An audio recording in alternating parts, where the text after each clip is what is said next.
Ever since WandaVision brought on Evan Peters as Pietro Maximoff to play a different version of the character in the series, there was a lot of speculation on Easter eggs and connections to the previous iteration of the X-Men. And now one of the people working on the series confirms a major Easter egg that directly connects to Wolverine.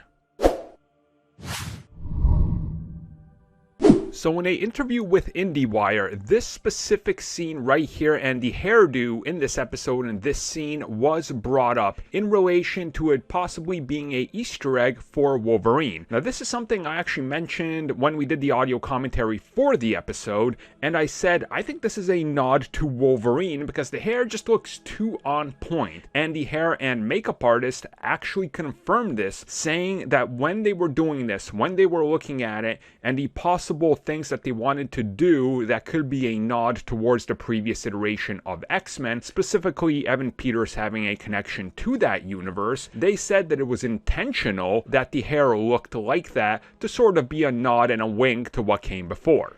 And when asked why this was the intent, they said, and I quote, "It was something that Matt really wanted to do. They kind of planned that." End quote. Now, Matt would be Matt Shankman, the person in charge of this series, along with a couple of other people. So you start to understand that, it was a nice little nod and an Easter egg, and maybe there'll be something a little bit more to it down the road. And it can't be something that it was just, them wanting to do it in secret, because everything has to be approved and more or less confirmed by like a committee of people, including Kevin Feige. So they all agreed, yeah, let's do this, let's have fun with that. And I really do like that because there's quite a few Easter eggs in WandaVision in the entire first season so far that have direct callbacks, throwbacks, references, Easter eggs, and little nods to the previous iteration of the X-Men. And obviously they're having fun with a lot of this because in the comics, the Wanda and Pietro connection to the X-Men is something that's very